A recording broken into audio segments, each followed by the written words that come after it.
Bonjour, c'est Daniel Potier, très heureux de se retrouver pour le partage de la parole de Dieu.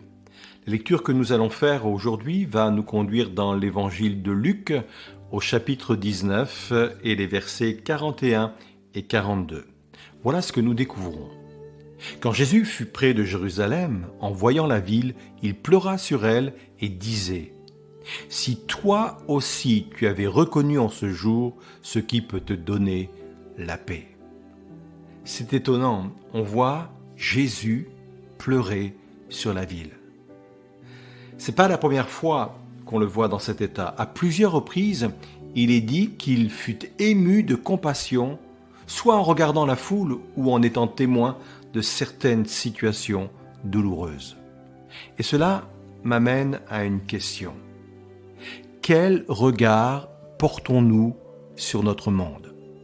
Il est tellement facile de s'ériger en juge, un peu comme le pharisien qui se trouvait dans le temple et face aux publicains va faire cette prière : « Je te loue de ce que je ne suis pas comme le reste du monde. » Ce type d'arrogance est vraiment destructeur.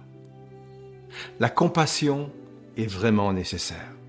Elle est nécessaire car elle mène à l'intercession. Et je vais le répéter parce que c'est la vérité que je voudrais dégager et souligner aujourd'hui. La compassion mène à l'intercession. C'est quoi l'intercession ? C'est littéralement le fait de venir entre deux, se mettre entre deux personnes, et en l'occurrence, se mettre entre Dieu et celui qui se trouve dans le besoin. Un peu comme un avocat qui vient plaider devant le juge la cause de quelqu'un d'autre. J'aime la définition que Job donne de ce personnage. Il dit : « Il n'y a pas entre nous de médiateur qui pose sa main sur nous deux. » Quelqu'un, en fin de compte, qui serait là pour poser sa main sur Dieu et sur celui qui a besoin de la grâce de Dieu. Bien sûr, ce médiateur depuis Job nous a été donné, c'est Jésus.